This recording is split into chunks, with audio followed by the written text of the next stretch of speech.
In this video, I'm gonna teach you how to equip Warp Portal in Heroes Battlegrounds. It's a very easy process, so make sure to follow along. The Portal ability can be obtained when you defeat the Namu with a chance from 1 to 100, depending on your pity.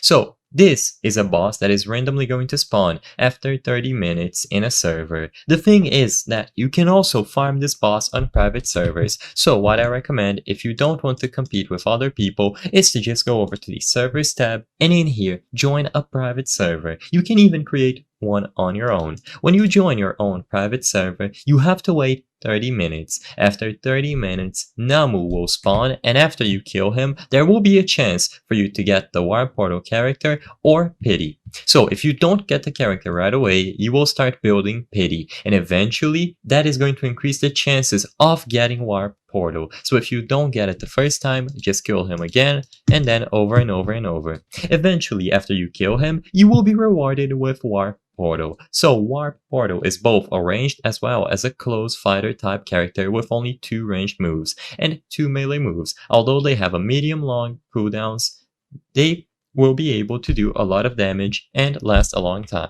And you can also find the option to spawn Namu in your private server, as you can see here. However, this does require Robux, so keep that in mind. If you are really impatient, you can buy this, but otherwise you will just have to wait 30 minutes on a private server. Namu will spawn and you just have to kill him. Keep killing him and eventually you will be able to get the Warp Portal. You will be able to use it as long as you wish, and you just have to keep repeating the fight if you don't get it the first time.